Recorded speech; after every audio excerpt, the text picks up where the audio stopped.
I cannot believe this is actually happening. Just days ago, Donald Trump posted something that literally shook the entire world. He threatened to attack Nigeria with guns ablazing because he claims Christians are being killed there.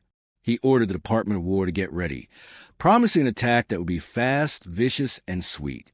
He didn't stop there.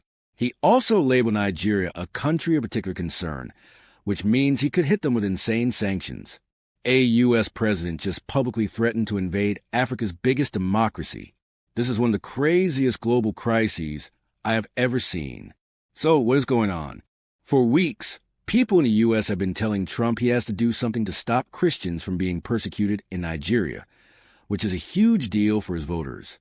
But, and this is a massive but, the situation in Nigeria is way more complicated than that. Nigeria's own president, Bola Ahmed Tinubu, said Trump's claim does not reflect our national reality. Yes, horrible groups like Boko Haram are attacking Christians, but experts say this is not a simple Christian versus Muslim war. In fact, believe it or not, most of Boko Haram's victims have been Muslim. The fighting is really about extremist groups and insane fights over land and water. People are now saying the U.S. is twisting this entire crisis just to score some political points, which is wild. This is where it gets even crazier. The consequences here are bigger than just Nigeria. Economically, Nigeria has the biggest economy in Africa and is a massive oil producer.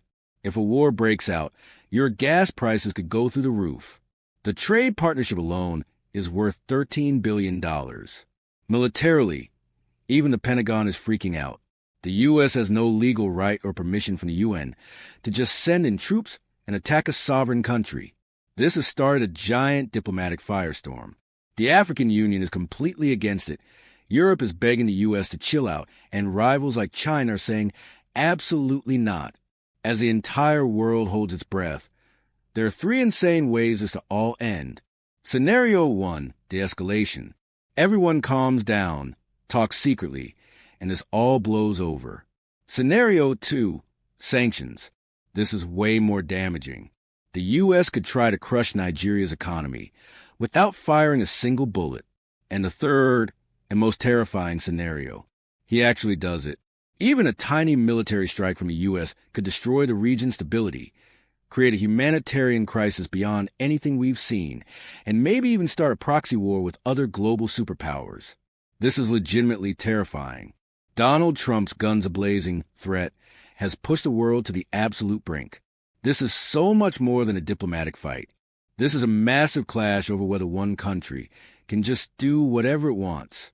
It makes us all ask an insane question.